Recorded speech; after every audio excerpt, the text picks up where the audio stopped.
Synchronicity University is proud to present some of the most brilliant astrologers on the planet, and you've got a little time left to join our September programs for as low as just $5 a class, an unheard of rate to learn from these astrologers.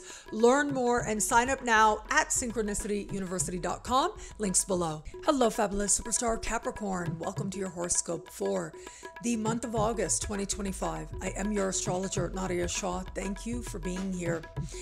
It's a huge astrological month, and a lot of it really does come down to the grand sextile or the great sextile.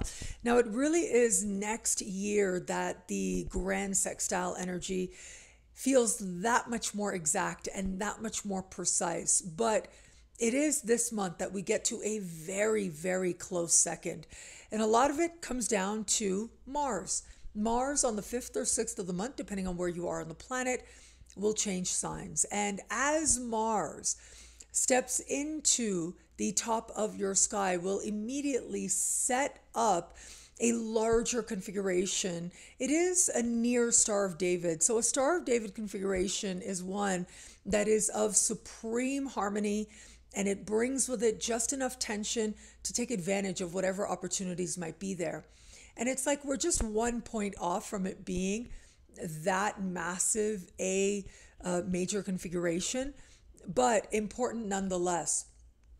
And as part of this grand sextile energy, near Star of David energy, we are going to have some precise moments this month. Mid-month, Uranus will exactly sextile Saturn. Late in the month is when Uranus will exactly sextile Neptune. But as soon as we are in the early part of the month, and as soon as Mars changes signs, it sets up a grand trine with Uranus and Pluto. Okay, that's all the nerdy stuff, right? That's the technical stuff to say this is a really big deal of an energy.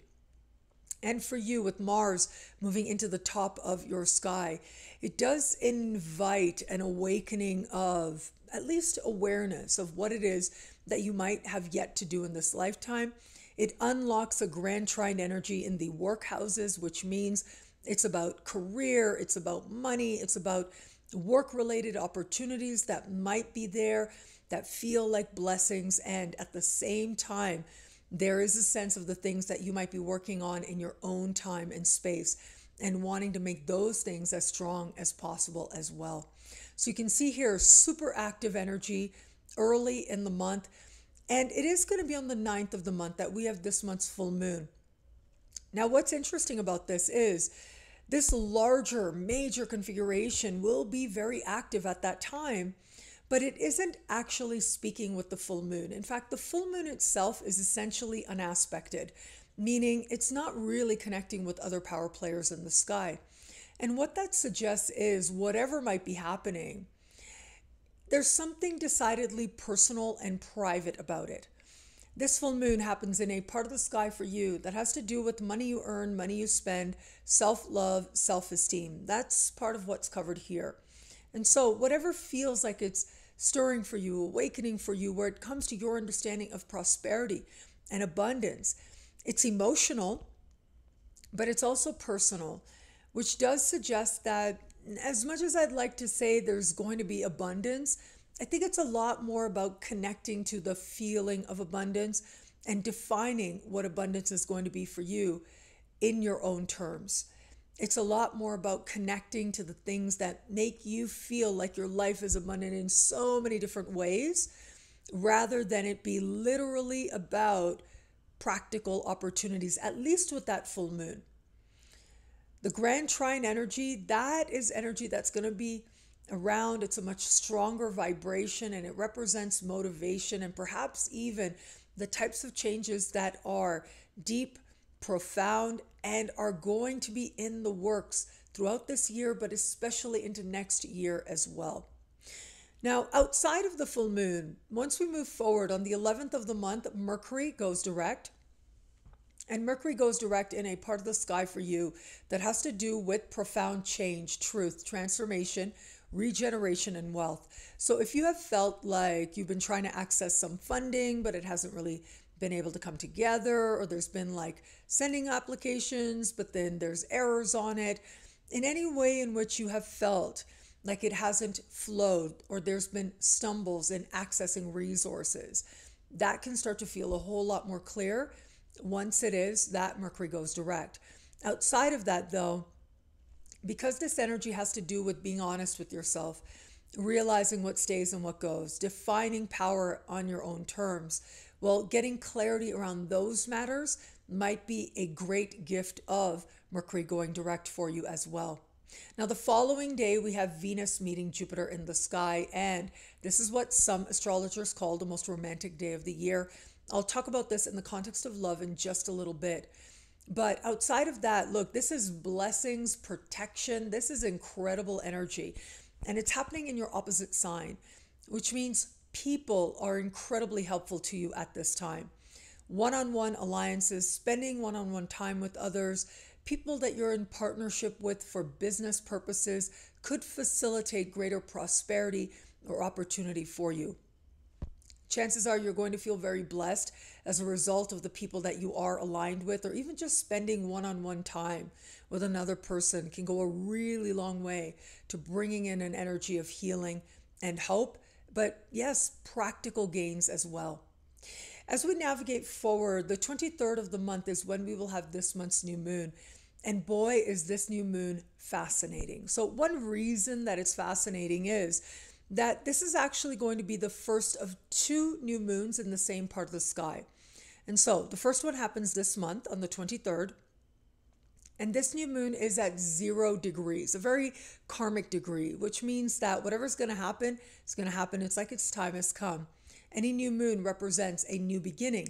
However, this new moon at 0 degrees means we know there's a beginning, but not quite what that's going to be or what it's going to look like just yet. It will be next month that we will have a new moon solar eclipse, a very powerful new moon. And that new moon is also at a karmic degree, the 29th degree, the very end of this part of the sky. And it is then that whatever's going to happen is going to happen. And with that beginning also comes a sense of some closure. And so I'll be here to talk about it every step of the way. But let's talk about the new moon energy now, because this new moon energy is going to be speaking in a conversation of tension with Uranus. That is a huge wild card of an energy. But what we also have is the new moon as part of what astrologers call a yod formation. And this is essentially when two planets sextile each other, will both be quincunx this new moon. So that's the tech talk to say on one side we get Pluto, on the other we get Saturn and Neptune, all pointing their energies towards this new moon. Now, the thing is, this does suggest that whatever's going to come up, it has a surprise quality. Just like Uranus squaring this new moon, we've got more surprise qualities playing out here, but the opportunity for resolution taking place very quickly is strong as well. So pace yourself as you navigate this time and be open to seeing what it is, how it is, where it is that a sense of knowing, a sense of wisdom, a sense of connection is sent to find you. But regardless, know that this represents one of those moments where it just might feel that much more expansive, that much more hopeful, that much more promising as well in terms of the direction that you might just go. And with this energy, it really is about the where you might go, because this new moon plays out in a part of the sky for you that has to do with long distance travel, immigration, citizenship, higher learning, and legal matters. And it also has to do with your understanding of the beliefs that help you to make sense of the world, that guide your life. And so there might be a matter in these areas you have to pay attention to very quickly, but the opportunity to resolve things very quickly is there as well. It might be representative of a beginning, but what kind of beginning? And is that a beginning that's going to be personal? Is it going to be practical? Well, it's like more has yet to be revealed, but you can tell that something shifts for you. And it may just speak to your relationship to the world around you, or your understanding about your principles, your ethics, your sense of morality in terms of what's right and wrong.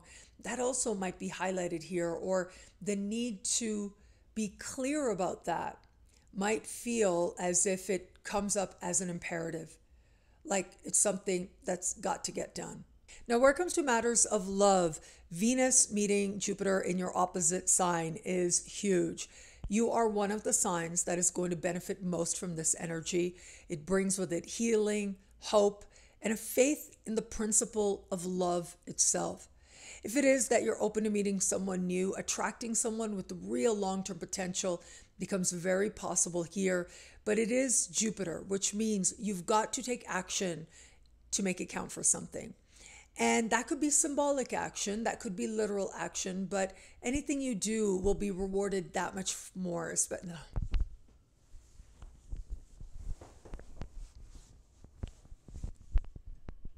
But anything you do will be rewarded that much more, especially when it is done with faith in your heart. For those of you just starting to date someone, I think this is going to be a very all or nothing moment. We have Mercury going direct just before in a part of the sky that has to do with truth, your truth, no less. And it is this Jupiter-Venus conjunction that speaks very powerfully to being able to see this person differently and to recognize if there's long-term potential here. If there isn't, it's like with love and light and faith in your heart, you're going another way. But if there is long-term potential here, this is where things could really accelerate. And for those of you in an established bond, the overwhelming majority are going to find sweetness, softness, ease, lightness within your bond. Your partner is that much easier to get along with, and it feels really supportive for fortifying the love. There is going to be that small percent out there, if you felt for a while that you might not be in the right relationship for you, well, it is about having faith in love itself, enough that this just might be a turning point moment to go another way. Or it might be faith in the relationship itself, meaning you're willing to give it another go. Your answers are going to be uniquely your own, but they are taken with a sense of clarity of heart. What I love about this month for you, there's so much here. It's a powerful and meaningful astrological moment. I'm going to say I love the energy of, I think it really is all about Venus conjunct Jupiter. The most romantic day of the year is also a day with a whole lot of blessings, magnified that much more. And so pace yourself as you navigate this time. Other people, one-on-one alliances are going to be tremendously helpful to you. Stay open to possibility. Well, thank you so much for watching. You can get a video like this each and every week for each and every sign for as low as just $3 a month with Choose Your Membership rate. Higher tiers get you things like all access passes to Synchronicity, university events, consultations with me, and so much more. All of this in the Superstar space at NadiyaShahSuperstars.com. Links are in the description below. And thank you again for watching. It'll be a great month. Enjoy.